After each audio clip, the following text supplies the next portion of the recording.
நீங்கள் நம்ம பார்க்கக்கூடியது இன்சுலேட்டர் மெட்டீரியல்ஸ். அதில் 3 விதமான மெட்டீரியலை யூஸ் பண்ணுறாங்க இன்சுலேட்டர் மேனுஃபேக்சரிங் பண்ணுறதுக்கு, தயாரிக்கிறதுக்கு. அதில் ஃபர்ஸ்ட் மெட்டீரியல் பார்சலின், அடுத்தது பார்த்தீங்கன்னா கிளாஸ், மூணாவது ஸ்டீடைட். இப்போ நம்ம அதில் ஃபர்ஸ்ட் மெட்டீரியல் பார்சலினை வச்சு மேக் பண்ணக்கூடிய அந்த இன்சுலேட்டரை பற்றி தான் பார்க்க போகிறோம்.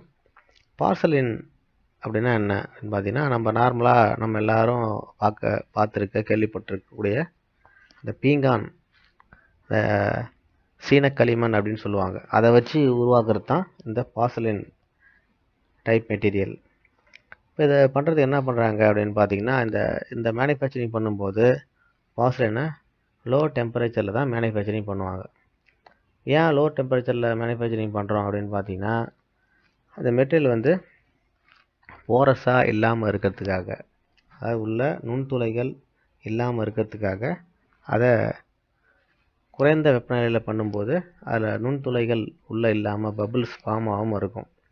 அதுதான் இதில் முக்கியமான ஒரு மேனுஃபேக்சரிங் ப்ராசஸ்.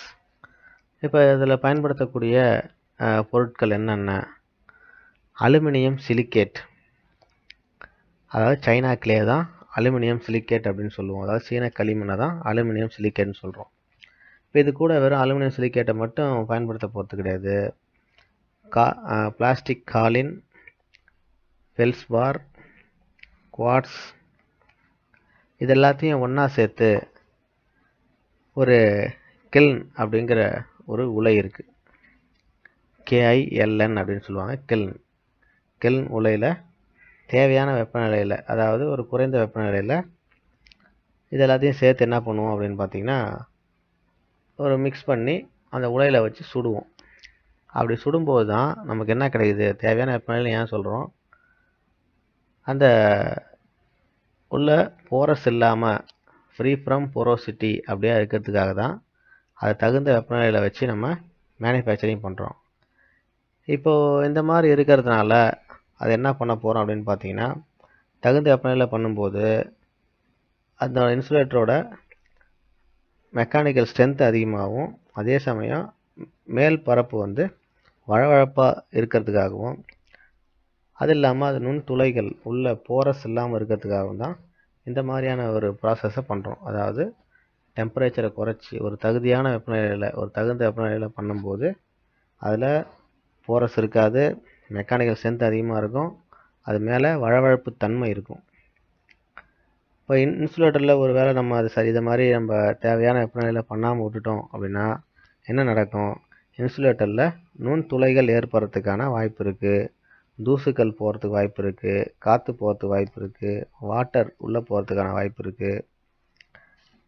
இப்போ இதெல்லாம் இப்போ உள்ளே போகும்போது டயலக்ட்ரிக் ஸ்ட்ரென்த் குறைஞ்சி இந்த இன்சுலேட்டரும் ஒரு கண்டக்டராக மாறுறதுக்கான வாய்ப்புகள் இருக்குது. அதனால தான் இன்சுலேட்டர் நம்ம குறைந்த வெப்பநிலையில், லோ டெம்பரேச்சரில் நம்ம தயாரிக்கும் போது மெக்கானிக்கல் ஸ்ட்ரென்த் அதிகமாகுது. இப்போது நம்ம அதை அதிகமான நுண்துளைகள்